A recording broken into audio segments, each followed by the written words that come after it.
നമുക്കറിയാം 2 തരം പ്രമേഹമുണ്ട്. Type 1, type 2. ശരീരത്തിൽ നാം കഴിക്കുന്ന ഭക്ഷണത്തിൽ നിന്നുണ്ടാകുന്ന ഗ്ലൂക്കോസ് അഥവാ അന്നജം അത് ശരീരത്തിന് ഉപയോഗിക്കാൻ പറ്റാത്ത വിധത്തിൽ ആയിത്തീരുന്ന ഒരു സ്ഥിതിഗതികളാണ് പ്രമേഹം എന്ന് പറയുന്നത്. ഞാൻ നേരത്തെ പറഞ്ഞാൽ ഒരുപക്ഷെ ജന്മനാൽ തന്നെ ശരീരത്തിൽ തുടങ്ങിയിരിക്കും, പക്ഷെ ഒരു കാലഘട്ടത്തിലേ അത് പുറമേക്ക് കാണുകയുള്ളൂ.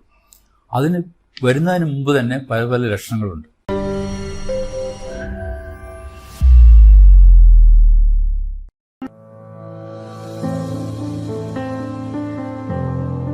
പ്രിയ സ്നേഹിതരെ, നിങ്ങൾക്ക് നമസ്കാരം. എൻ്റെ പേര് ഡോക്ടർ എം തോമസ് മാത്യു. ഞാൻ കേരളത്തിലെ സീനിയർ മോസ്റ്റ് നെഫ്രോളജിസ്റ്റാണ്. മെഡിക്കൽ കോളേജിൽ നിന്ന് റിട്ടയർ ചെയ്തതിന് ശേഷം ഇപ്പോൾ കോഴിക്കോട് ബേബി മെമ്മോറിയൽ ഹോസ്പിറ്റലിൽ വർക്ക് ചെയ്യുകയാണ്. നമുക്കറിയാം, പ്രമേഹം അഥവാ ഡയബറ്റിസ് കാലാകാലങ്ങളായി മനുഷ്യ ജീവിതത്തെ നിശബ്ദമായി കൊല്ലുന്ന ഒരു രോഗമാണ്. ക്രിസ്തുവിന് മുമ്പ് 1500 BC മുതൽ ഈ രോഗം അറിയപ്പെട്ടിരുന്നു. എന്നാൽ 19ാം നൂറ്റാണ്ടിന്റെ മധ്യത്തിലാണ് അതിനെപ്പറ്റി ആധികാരികമായ മനുഷ്യർ പഠിക്കുന്നതിനും ചികിത്സ ആരംഭിക്കുന്നതിനും സാധിച്ചിട്ടുള്ളത്. നാം അറിയേണ്ട ഒരു പ്രധാന കാര്യം, വർഷങ്ങളായി അറിയുന്ന ഒരു രോഗമാണെങ്കിലും അത് എങ്ങനെ കൺട്രോൾ ചെയ്യണമെന്നോ അതിനെ എങ്ങനെ തടുക്കണമെന്നോ അതിന്റെ പാർശ്വഫലങ്ങൾ വരാതെ എങ്ങനെ നോക്കണമെന്നോ ഇന്നും ജനങ്ങൾക്കറിയില്ല. ഇതൊരു വിരോധാഭാസമാണ്. വളരെയധികം പഠനങ്ങൾ പ്രമേഹത്തെക്കുറിച്ചുണ്ടെങ്കിലും അതെങ്ങനെ കൺട്രോൾ ചെയ്യണമെന്ന് ഇന്നും രോഗികൾ അറിയാത്തൊരു സ്ഥിതിയിലാണ് നാം ഇരിക്കുന്നത്. ഏത് ആശുപത്രിയിലെ ഔട്ട് പേഷ്യൻ്റ് ക്ലിനിക്കുകൾ നമ്മൾ എടുത്താലും ജനറൽ മെഡിക്കൽ ഔട്ട് പേഷ്യൻ്റ് വരുന്നതിൽ ഒരു 40% പ്രമേഹ രോഗം അതിനോടനുബന്ധിച്ചുള്ള രോഗങ്ങളുള്ളവരായിരിക്കും. ഒരു സർജിക്കൽ സൈഡിലാണെങ്കിൽ അതിലും കാണാം 40-50%. അല്ല, ഇനി സ്പെഷ്യാലിറ്റി ക്ലിനിക്കിലാണെങ്കിലോ കാർഡിയോളജി, ന്യൂറോളജി അല്ലെങ്കിൽ നെഫ്രോളജിക്കാണെങ്കിൽ 60% രോഗികൾക്കും പ്രമേഹമായി ബന്ധപ്പെട്ട പ്രശ്നങ്ങളുമായിട്ടാണ് അവർ വരുന്നതെന്ന് നമ്മൾ കാണുന്നത്. ഇതെന്തുകൊണ്ടാണ് ഇത്രയും വിദ്യാഭ്യാസവും ഇത്രയും ലോകജ്ഞാനവും ഇത്രയും രോഗങ്ങളെപ്പറ്റിയുള്ള വിവരമുള്ളൊരു ജനതയ്ക്ക് ഇതെന്തുകൊണ്ടാണ് ഇങ്ങനെ സംഭവിക്കുന്നതെന്ന് നാം ആലോചിക്കാറുണ്ട്. അധികം പേരും പറയും, രോഗമൊന്നുമില്ല, ഇപ്പോൾ ഒരു തലവേദനയായി ഡോക്ടർ നോക്കിയപ്പം പ്രഷർ ഉണ്ടെന്ന് പറഞ്ഞു, പിന്നെ ടെസ്റ്റ് ചെയ്യുമ്പോൾ കിഡ്നിക്ക് കേടുണ്ടെന്ന് പറഞ്ഞു. അപ്പോൾ ഷുഗർ ഉണ്ടോ നിങ്ങൾക്ക്? ഷുഗർ ഇല്ല, പക്ഷെ പണ്ടൊക്കെ കുറച്ച് ബ്ലഡ് ഷുഗർ കുറച്ച് അധികമുണ്ട്, എന്തെങ്കിലും മരുന്ന് കഴിക്കണ്ടോ? മരുന്നൊന്നുമില്ല, ഭക്ഷണത്തിൽ കൺട്രോളാണ്. ഇവിടെ ഇതാണ് സ്ഥിതി. അവർ അഡ്മിറ്റ് ചെയ്ത് നോക്കുമ്പോൾ കാണാം ബ്ലഡ് ഷുഗർ 360, ബ്ലഡ് പ്രഷർ 160/100. അപ്പോൾ പറയും ഇതുവരെ പ്രശ്നമൊന്നും ഉണ്ടായിരുന്നില്ല, ആശുപത്രി വന്നതുകൊണ്ടാണ് രോഗം ഉണ്ടായെന്നാണ് ജനങ്ങൾ ധരിക്കുന്നത്. ഈ പ്രമേഹം എന്നുള്ള രോഗം ഒരുപക്ഷെ നമ്മൾ ജനിക്കുമ്പോൾ തന്നെ തുടങ്ങുന്ന ഒരു രോഗമാണ്. കുടുംബപരമായി അതല്ലെങ്കിൽ ജനിതക കാരണങ്ങൾ കൊണ്ട് ശരീരത്തിൽ നാം കഴിക്കുന്ന ഭക്ഷണത്തിൽ നിന്നുണ്ടാകുന്ന ഗ്ലൂക്കോസ് അഥവാ അന്നജം അത് ശരീരത്തിന് ഉപയോഗിക്കാൻ പറ്റാത്ത വിധത്തിൽ ആയിത്തീരുന്ന ഒരു സ്ഥിതിഗതികളാണ് പ്രമേഹം എന്ന് പറയുന്നത്. നമുക്കറിയാം 2 തരം പ്രമേഹമുണ്ട്. Type 1, type 2. ടൈപ്പ് 1 പ്രമേഹം കുട്ടികളിലാണ് സാധാരണ ഉണ്ടാവുക. അവർക്ക് ഈ രക്തത്തിലെ ഷുഗറിനെ ഉപയോഗിക്കാൻ പറ്റാത്ത തരത്തിൽ ഇൻസുലിൻ ഉണ്ടാവുകയില്ല. ശരീരത്തിൽ ഇൻസുലിൻ്റെ അളവ് വളരെ കുറവായിരിക്കും. അതുകൊണ്ട് രക്തത്തിലെ ഷുഗർ ഇങ്ങനെ കൂടിക്കൂടി പ്രമേഹം എന്നുള്ള അവസ്ഥയിലേക്ക് വരും. അതേസമയം ടൈപ്പ് 2 അങ്ങനെയല്ല. അവർക്ക് ഇൻസുലിൻ ഉണ്ട്, പക്ഷേ ആ ഇൻസുലിൻ ശരീരത്തിലെ കോശങ്ങൾക്ക് ഉപയോഗിക്കാൻ വയ്യാത്തൊരു സ്ഥിതിയിലാണ് ഇരിക്കുന്നത്. അതാണ് ടൈപ്പ് 2. നമുക്ക് സാധാരണ കാണുന്ന പ്രായമായവരിൽ കാണുന്ന 90% ആളുകൾക്കും ടൈപ്പ് 2 പ്രമേഹമാണ്. ഈ പ്രമേഹം ഞാൻ നേരത്തെ പറഞ്ഞാൽ ഒരുപക്ഷെ ജന്മനാൽ തന്നെ ശരീരത്തിൽ തുടങ്ങിയിരിക്കും, പക്ഷെ ഒരു കാലഘട്ടത്തിലേ അത് പുറമേക്ക് കാണുകയുള്ളൂ. അതിന് വരുന്നതിന് മുമ്പ് തന്നെ പല പല ലക്ഷണങ്ങളുണ്ട്. ഒന്നാമത്, ശരീരത്തിന് ആവശ്യത്തിൽ കൂടുതലുള്ള വണ്ണം. ഒരാൾക്ക് എത്ര വണ്ണം വേണം നിങ്ങൾ ചോദിച്ചാൽ നമുക്ക് പറയാം, അത് ബോഡി മാസ് ഇൻഡെക്സ് കാൽക്കുലേറ്റ് ചെയ്യണം. ഒരാളുടെ വെയിറ്റും ഹൈറ്റും എടുത്തിട്ട്, ഹൈറ്റ് മീറ്റർ സ്ക്വയറിലും വെയിറ്റ് കിലോഗ്രാമിലും എടുത്തിട്ട് ആ വെയിറ്റിനെ ഹൈറ്റ് കൊണ്ട് ഹരിച്ചാൽ അത് 18നും 25നും ഇടയ്ക്കാണെങ്കിൽ അവരുടെ തൂക്കം ശരിയാണെന്ന് അർത്ഥം. 25നും 30നും ഇടയ്ക്കാണെങ്കിൽ അത് ശരീരത്തിന് തൂക്കം കൂടുതലാണ്, തടി, പൊണ്ണത്തടി. 30-ലധികമാണെങ്കിൽ മാരകമായ പൊണ്ണത്തടി. ഈ ശരീരത്തിന് തൂക്കം കൂടുന്നതനുസരിച്ചിട്ട് പ്രമേഹം ഉണ്ടാകാനുള്ള സാധ്യത വളരെ കൂടുതലാണ്. നമ്മളിപ്പോൾ ഇന്ത്യയിലെ കണക്കെടുക്കുകയാണെങ്കിൽ ഇന്ത്യയിലെ എല്ലാ ജനങ്ങളും നമ്മൾ നോക്കുമ്പോൾ 3%, 4% ആളുകൾക്കും ശരീരത്തിൽ ആവശ്യമുള്ളതിനേക്കാൾ തൂക്കം കൂടുതലാണ്. കേരളത്തിലാണെങ്കിൽ അടുത്ത കാലത്ത് നടന്ന പഠനങ്ങളൊക്കെ കാണിക്കുന്നത് 30% പേർക്കും ഓവർ വെയ്റ്റ്, തടി കൂടുതലാണ് ശരീരത്തിന്. ഈ തടി കൂടുതലാകുമ്പോൾ ശരീരത്തിൽ ഉണ്ടാകുന്ന ഗ്ലൂക്കോസ് ഉപയോഗിക്കപ്പെടാതെ ഇൻസുലിൻ കൊണ്ട് പ്രവർത്തിക്കാൻ സാധിക്കാത്ത തരത്തിൽ രക്തത്തിലെ ഷുഗറിൻ്റെ അളവ് കൂടിക്കൊണ്ടേയിരിക്കും. സോ അമിതമായ വണ്ണം, അമിതമായ ഭക്ഷണം, നമ്മൾ തോന്നിമാതിരി ഭക്ഷണം കഴിക്കുന്ന ഒരു കാലത്താണ് നാം ജീവിക്കുന്നത്. പണ്ട് കാലത്ത് കഴിച്ചിരുന്ന ഭക്ഷണരീതി കംപ്ലീറ്റ് മാറി, ജീവിതശൈലി കൊണ്ടിട്ട് ഭക്ഷണരീതി മാറി. ഒരാൾക്ക് ഒരു ദിവസം വേണ്ടത് അയാളുടെ വെയിറ്റിനെ 20 അല്ലെങ്കിൽ 30 കൊണ്ട് ഗുണിച്ചാൽ കിട്ടുന്ന അത്ര കാലോറീസാണ്. ഊർജം, നമ്മുടെ ശരീരത്തിന് ജോലി ചെയ്യാൻ വേണ്ടി ഊർജ്ജമാണ് ആവശ്യം. ആവറേജ് ഉള്ള ഒരാൾക്ക്, ഒരു 60 കിലോ വെയിറ്റ് ഉള്ള ആൾക്ക് ഏകദേശം 1400 തുടങ്ങി 1800 കലോറീസാണ് ആവശ്യം. ഈ കലോറീസ് നമുക്ക് എങ്ങനെ കിട്ടും? നമുക്ക് ഭക്ഷണത്തിനെ 3ആയിട്ട് തരംതിരിക്കാം. ഭക്ഷണത്തിൽ പ്രധാനമായിട്ട് ഊർജ്ജം ലഭിക്കുന്നത് നമ്മൾ കഴിക്കുന്ന ധാന്യങ്ങൾ, അല്ല നമ്മൾ കഴിക്കുന്ന കൊഴുപ്പ്, നമ്മൾ കഴിക്കുന്ന പ്രോട്ടീൻ. ഈ 3 ഭാഗങ്ങളിൽ നിന്നാണ് നമുക്ക് ശരീരത്തിന് ആവശ്യമായുള്ള ഊർജ്ജം ലഭിക്കുന്നത്. ഈ ഊർജ്ജം നമുക്ക് ആവശ്യത്തിൽ അധികം കിട്ടിക്കഴിഞ്ഞാൽ അത് ശരീരത്തിന് ഉപയോഗിക്കാതെ അത് കൊഴുപ്പായി കൂടും, ഷുഗറായി രക്തത്തിൽ ഇങ്ങനെ ഓടി നടക്കും, ശരീരത്തിൻ്റെ അവയവങ്ങൾ കയറി പിടിക്കും. ഇത് വേറൊരു വലിയ സംഗതി എന്താണെന്ന് വെച്ചാൽ, ശരീരത്തിൽ ആവശ്യമുള്ള ഷുഗറിനേക്കാൾ കൂടുതൽ ഷുഗർ ഉണ്ടായാൽ അതിൻ്റെ ചയാപചയം, അതായത് മെറ്റബോളിസം ഒരു അസാധാരണ രീതിയിലേക്ക് പോകും. സാധാരണ ഷുഗർ മെറ്റബോളൈസ് ചെയ്യുന്നത് ശരീരത്തിന് ഊർജ്ജം ലഭിക്കാനാണ്. എന്നാൽ അധികമുള്ള ഷുഗർ, അതായത് അധികം നോക്കുമ്പോൾ നിങ്ങൾ ചോദിക്കുക എത്രയാണ് അധികം? അതായത് ഒരു ഫാസ്റ്റിംഗ് സ്റ്റേജിൽ ഒരാൾക്ക് ഷുഗർ വേണ്ടത് 100 മില്ലിഗ്രാമിൽ കുറവായിരിക്കണം. 80 തുടങ്ങി 100 ഫാസ്റ്റിങ്ങിൽ വേണ്ടത്. ഭക്ഷണം കഴിച്ച് 2 മണിക്കൂറിന് ശേഷം നോക്കുകയാണെങ്കിൽ അത് ഒരു 120-നും 140-നും ഇടയ്ക്കായിരിക്കും. അതിൽ കൂടുതലൊക്കെയാണ് അധികം ഷുഗർ എന്ന് പറയുന്നത്.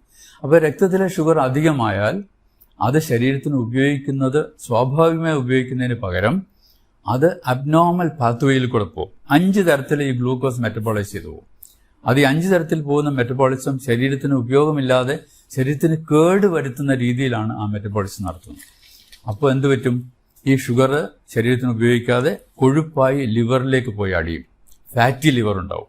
കൂടാതെ ഈ മെറ്റബോളിസം തെറ്റി വരുന്ന അസാധാരണമായുള്ള മെറ്റബോളിസം കൊണ്ടിട്ട് അതിലുണ്ടാകുന്ന ഘടകങ്ങൾ ശരീരത്തിലെ രക്തക്കുഴലിനെയും കോശങ്ങളെയും ഒക്കെ മാരകമായി അഫക്റ്റ് ചെയ്യും.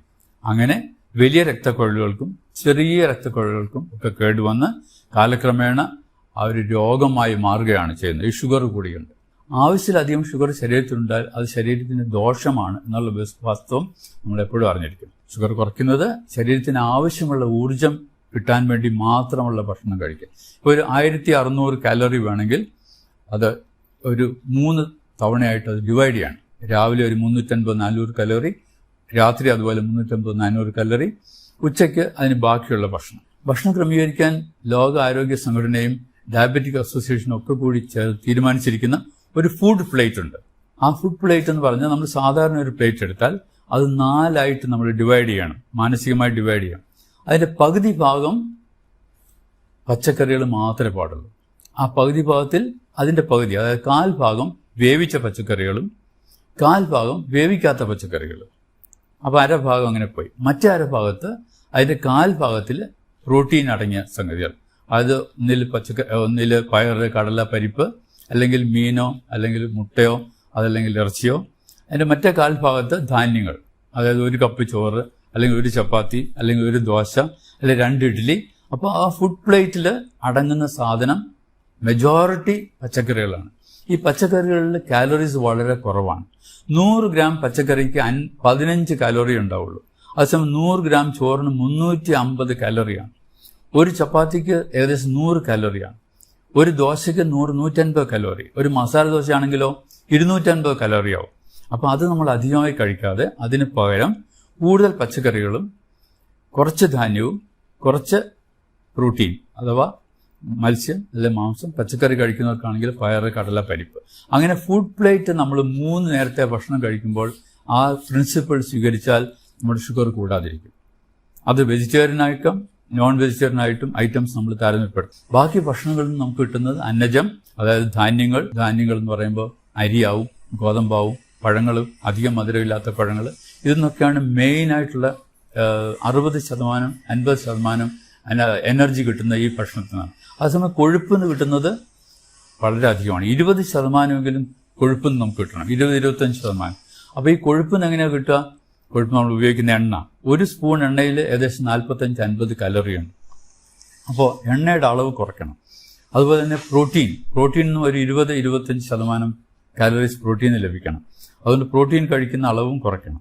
ഇങ്ങനെ നമ്മൾ കൺട്രോൾ ചെയ്താൽ നമ്മുടെ ഭക്ഷണ രീതി വളരെ കറക്റ്റാവും. നമ്മൾ ഷുഗർ കൂടില്ല, നമ്മൾ പ്രമേഹത്തിൻ്റെ കോംപ്ലിക്കേഷൻ നമുക്ക് വരാതിരിക്കാൻ സാധിക്കും. ഇതൊക്കെ അറിയാമെങ്കിലും നാം വീണ്ടും അറിയാതെ ഭക്ഷണങ്ങൾ കൂടുതൽ കഴിച്ചു പോവുകയാണ്.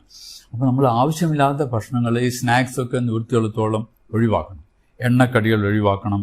പിന്നെ ഈ ഷുഗറുള്ള ആളുകൾ 3 നേരത്തെ ഭക്ഷണത്തിന് പുറമെ ഇടയ്ക്ക് 2 ലഘുഭക്ഷണം കൂടെ കഴിക്കുന്നത് നന്നായിരിക്കും. നമുക്ക് ഫൈബർ അടങ്ങിയ ബിസ്ക്കറ്റ് കഴിക്കാം, അല്ലെ ആരോ റൂട്ട് ബിസ്ക്കറ്റ് കഴിക്കാം, അല്ലെ ചിലപ്പോൾ അധികം എണ്ണയും മെഴുക്കുമില്ലാത്ത ഭക്ഷണങ്ങൾ കഴിക്കാം, അല്ലെ ഒരു പകുതി ആപ്പിൾ കഴിക്കാം, പകുതി പേരയ്ക്ക കഴിക്കാം, 1 ഗ്ലാസ് ചായയോ അല്ലെങ്കിൽ കാപ്പിയോ കഴിക്കാം, മധുരം ഇടാതെ. ഇതൊരു ശീലം നമ്മൾ ഉണ്ടാക്കണം, മധുരം ഉപയോഗിക്കാതെ ഭക്ഷണങ്ങൾ കഴിക്കാനുള്ള ശീലം. അതുപോലെ ഏറ്റവും പ്രധാനമുള്ള കാര്യമാണ് ശരീരത്തിന് വ്യായാമം.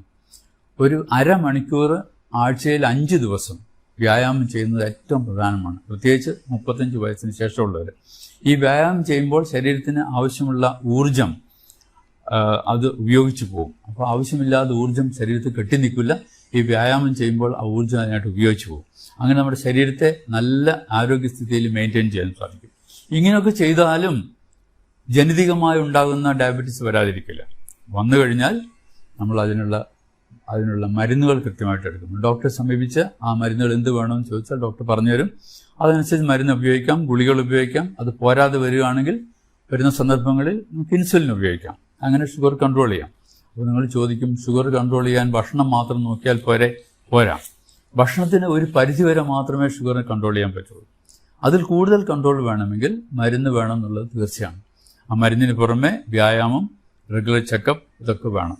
ആഴ്ചയിൽ 1 പ്രാവശ്യമെങ്കിലും രക്തത്തിലെ ഷുഗർ ടെസ്റ്റ് ചെയ്യണം. അതനുസരിച്ചിട്ട് മരുന്നുകളുടെ അളവ് വ്യത്യാസപ്പെടുത്താം. അതുകൊണ്ട് ഈ പ്രമേഹം കൊണ്ടിട്ട് ബാക്കി കോംപ്ലിക്കേഷൻ വരാതെ നമ്മൾ ശ്രദ്ധിക്കണം. ശരീരത്തിന്റെ എല്ലാ അവയവങ്ങളെയും, എല്ലാ ഭാഗങ്ങളെയും, ആന്തരിക ഭാഗങ്ങളെയും ബാഹ്യമായിട്ടുള്ള ഭാഗങ്ങളെയും മുഴുവൻ മാരകമായി പിടിക്കുന്ന ഒരു രോഗമാണ് പ്രമേഹം. പക്ഷെ ഒരാൾക്ക് ഇതെല്ലാം വരണമെന്നില്ല. ചില ആളുകൾക്ക് ഒരു പക്ഷേ കിഡ്നിയുടെ രോഗമായിരിക്കും കൂടുതൽ, വേറൊരാൾക്ക് ഹൃദയരോഗത്തിനായിരിക്കും കൂടുതൽ, വേറൊരാൾക്ക് ഞരമ്പിന്റെ രോഗമായിരിക്കും കൂടുതൽ. അപ്പോൾ ആർക്കാണ് എന്താണ് വരിക എന്നുള്ളത് നമുക്ക് തീർച്ചപ്പെടുത്താൻ പറ്റില്ല. പക്ഷെ ഒരു കുടുംബത്തിൽ ഒരു വ്യക്തിക്ക് ഷുഗർ വന്നിട്ട് കിഡ്നി സംബന്ധിച്ച രോഗമുണ്ടെങ്കിൽ മറ്റു ആളുകൾക്കും ആ രോഗം വരാൻ, കിഡ്നി സംബന്ധിച്ചുള്ള രോഗം വരാൻ സാധ്യതയുണ്ടെന്ന് നാം അറിഞ്ഞിരിക്കണം. അതുപോലെ തന്നെ ഒരാൾക്ക് കാലിലെ ഞരമ്പിന് കേടുവന്ന് ഒരു വിരൽ മുറിക്കുകയൊക്കെ ചെയ്യേണ്ടി വന്നാൽ നാം അങ്ങനെ ആളുകളെ കാണാറുണ്ട്. അവരുടെ കുടുംബത്തിലുള്ള മറ്റാളുകൾക്കും ഇങ്ങനെ വരാൻ സാധ്യതയുണ്ടെന്ന് നാം അറിഞ്ഞിരിക്കണം.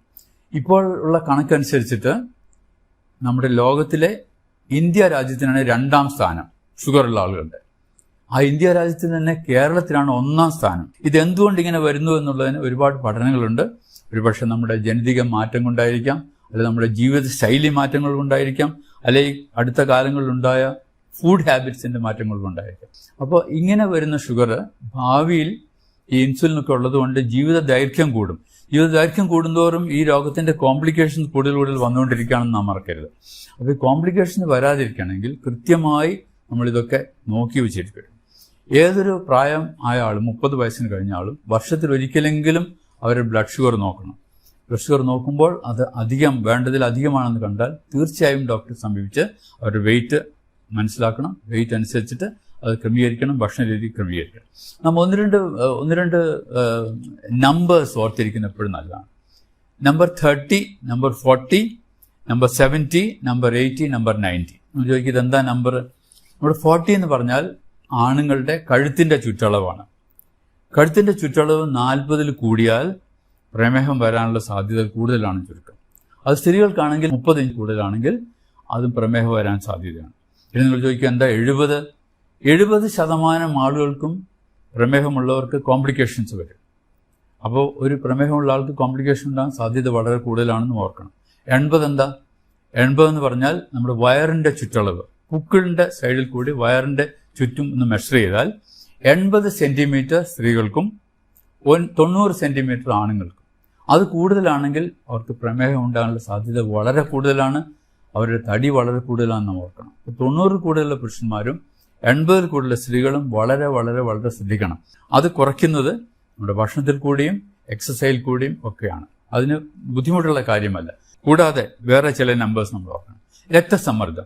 രക്തസമ്മർദ്ദം, പ്രമേഹം ഒക്കെ കൂട്ടാളികളാണ്, ഒരുമിച്ചാണ് അവർ പോവുക.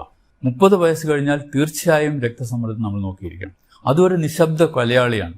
യാതൊരു സൈൻസും സിംറ്റം ഇല്ലാതെ പെട്ടെന്ന് ഒരു ദിവസം ബ്രെയിൻ അറ്റാക്ക് വരും, അല്ലെങ്കിൽ ഹാർട്ട് അറ്റാക്ക് വരും, അല്ലെങ്കിൽ കിഡ്നി ഫെയിൽ ചെയ്യും. അപ്പോഴാണ് അറിയുന്നത് പ്രഷർ 200/120 ആണെന്നുള്ള കാര്യം. നോർമലായിട്ട് ഒരാൾക്ക് 140/80 ആണ് ബ്ലഡ് പ്രഷർ. അതിൽ കൂടുതലുണ്ടെങ്കിൽ അതിൻ്റെ കാരണം എന്താണെന്നും അതിൻ്റെ ട്രീറ്റ്മെൻറ്റ് എന്താണെന്നും നമ്മൾ തീരുമാനിക്കും. ഇപ്പോൾ ആശുപത്രിയിൽ പോകുമ്പം നമ്മൾ കാണുന്ന രോഗികൾ വരും. അപ്പോൾ ഡോക്ടറെ, എനിക്ക് കാല് വേദനയാണ്, മുട്ടുവേദനയാണ്, കാല് തരിപ്പുണ്ട്, അത് നിങ്ങൾക്ക് വേറെ എന്തെങ്കിലും അസുഖം ഉണ്ടോ എന്ന് ചോദിച്ചാൽ അസുഖമൊന്നും ഇല്ല എന്ന് പറയും. പിന്നെ ചോദിച്ചു വരുമ്പോഴാണ് തരുന്നത് 20 വർഷമായിട്ട് പ്രമേഹ രോഗമുണ്ട്, 15 വർഷമായിട്ട് രക്തസമ്മർദ്ദമുണ്ട് എന്ന് അവർ പറയുന്നു. ഒരു 50 വർഷമായ രോഗികളെ കണ്ട് പരിചയമുള്ള എനിക്ക് നിങ്ങളോട് പറയാനുള്ളൊരു പ്രധാന കാര്യം അതാണ്. ഡോക്ടർമാരെ സമീപിക്കുമ്പോൾ നിങ്ങളുടെ രോഗത്തിൻ്റെ മുമ്പുകൂട്ടിയുള്ള വിവരങ്ങൾ തീർച്ചയായും പറഞ്ഞിരിക്കണം. അതല്ലെങ്കിൽ ചികിത്സ തെറ്റും, മരുന്ന് തെറ്റും, ഡോക്ടർ കൺക്ലൂഷൻ തെറ്റിപ്പോവും. അത് നിങ്ങൾക്ക് തന്നെ ബുദ്ധിമുട്ടാവും. അപ്പോൾ അവനവർക്കുള്ള രോഗത്തെപ്പറ്റി നാം അറിഞ്ഞിരിക്കണം. അത് മറ്റുള്ള ഡോക്ടർമാരടുത്ത് പറയാൻ മടി കാണിക്കരുത്. ഡോക്ടർ ഇങ്ങനെ ചോദിച്ച് സമയം എടുത്തിട്ട് കണ്ടുപിടിക്കുന്ന ഒരു കാര്യമല്ല. നമ്മുടെ രോഗത്തെപ്പറ്റി, നമ്മുടെ ശരീരത്തിൻ്റെ സ്ഥിതിയെപ്പറ്റി നമ്മളെപ്പോഴും ബോധവാന്മാരായിരിക്കണം. പിന്നെ നാം അറിയണം, ഈ പ്രമേഹം എത്ര സൂക്ഷിച്ചാലും കുറച്ച് കൂടുതലായി വരുന്ന രോഗമാണ്. 60% ആളുകൾക്കും കിഡ്നി രോഗം ആയി മാറാം. കിഡ്നി രോഗം പ്രമേഹത്തിൻ്റെ കൂടെ വരാം. Diabetic nephropathy. 50% ആളുകൾക്കും ഹാർട്ട് ഡിസീസ് വരാം. ഏകദേശം 50%-60% ആളുകൾക്ക് ന്യൂറോപ്പതി വരാം, ഞരമ്പിൻ്റെ കോംപ്ലിക്കേഷൻ വരാം. ഇങ്ങനെയൊക്കെ ഉണ്ടാകുന്ന ഒരു രോഗം. കണ്ണിന് കേട് വരും വളരെ ആദ്യം പേർക്ക്. അപ്പോൾ കണ്ണിന് കേട് വരും, ലേസർ അടിക്കും. ഇതൊക്കെ രോഗികൾക്ക് ഉണ്ടാകുന്ന സംഗതികളാണ്. പക്ഷെ അവർ പറയാറില്ല. പിന്നെ ചോദിച്ചു വരുമ്പോൾ ആ കണ്ണിന് ലേസർ അടിച്ചിരുന്നു 2 വർഷം മുമ്പെന്ന് പറയും. അപ്പോൾ അന്നേ ഷുഗർ ഉണ്ടെന്നുള്ള കാര്യം അവർ മറന്നു പോകുന്നു. ആ ഷുഗറിനെ കൺട്രോൾ ചെയ്യുന്ന കാര്യം മറന്നു പോകുന്നു. ഡോക്ടർമാർ പറയും നിങ്ങൾ ശരിക്കും ഷുഗർ കൺട്രോൾ ചെയ്യണം. എന്നാൽ എങ്ങനെ കൺട്രോൾ ചെയ്യണമെന്ന് അവർക്ക് അറിയുന്നില്ല. ഭക്ഷണത്തിൽ ക്രമീകരിക്കുക, എക്സസൈസ് ചെയ്യുക, വെയിറ്റ് കുറയ്ക്കുക, ഈ പ്രധാന കാര്യങ്ങളെല്ലാം നമ്മൾ സൂക്ഷിച്ചാൽ കൂടുതൽ കോംപ്ലിക്കേഷൻ ഇല്ലാതെ ഡയബറ്റീസിനോട് കൂടി ഒരു സുഗമമായ ജീവിതം നയിക്കാൻ സാധിക്കും. നമുക്ക് മനസ്സിലായെന്ന് കരുതുന്നു. Thank you very much.